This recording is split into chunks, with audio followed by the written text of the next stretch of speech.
ಸಾಂಗ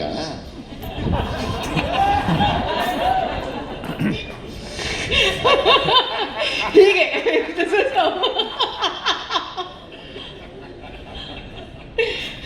ಹೀಗೆ through out the film ನಾವು ಕೆಲಸ ಮಾಡಿರೋದು. ಈ ಒಂದು ಸಲಿಗೆ ನನಗೆ ಅವರ ಒಂದು ಸಿನಿಮಾ ಪ್ರೊಡಕ್ಷನಲ್ಲಿ ನಾನು ಕೆಲಸ ಮಾಡಿದ್ದು ಜಾನಿ ಇದು ಅವರ ಆ ಸಿನಿಮಾ ವಿಜಯ್ ಸರ್ ನಿರ್ಮಾಣ ಮಾಡಿರೋದು.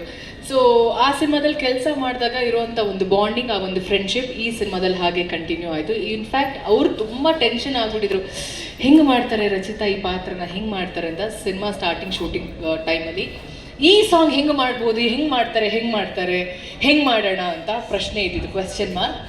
ಫೈನಲಿ 5 ಜನನು ಸೇರಿ ಅದು ಮ್ಯಾಜಿಕ್ ಆಯಿತೋ ಏನಾಯಿತೋ ಗೊತ್ತಿಲ್ಲ, ಅದ್ರ ಜೊತೆಗೆ ಮ್ಯಾಜಿಕ್ 5 ಜನ ಜೊತೆಯಲ್ಲಿ ಇವರು 3 ಜನ ಕೊಟ್ಟಂಥ ಒಂದು ಬ್ಯೂಟಿಫುಲ್ ಸಾಂಗ್, ನಾವು 5 ಜನ ಸೇರಿ ಅದನ್ನು ತುಂಬ ಚೆನ್ನಾಗಿ ನಮ್ಮ ಕೈಲಾದಷ್ಟು ಅದನ್ನು ನಾವು ಪ್ರೆಸೆಂಟ್ ಮಾಡಿದ್ದೀವಿ. ಐ ಹೋಪ್ ಈ ಹಾಡು ರಿಲೀಸ್ ಆಗಿದೆ, ಪ್ರತಿಯೊಬ್ಬರಿಗೂ ಇಷ್ಟ ಆಗುತ್ತೆ ಅಂತ ಅಂದ್ಕೊಂಡಿದ್ದೀನಿ.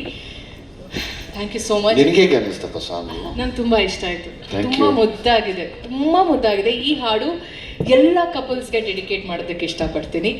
And thank you so much. Cinema release ಆಗೋ ಟೈಮಲ್ಲಿ ಪ್ರೀ ರಿಲೀಸ್ ಕಾರ್ಯಕ್ರಮದಲ್ಲಿ ಮತ್ತಷ್ಟು ಮಾತಾಡೋಣ. Thank you so much. Thank you so much, ma'am. Thank you so much.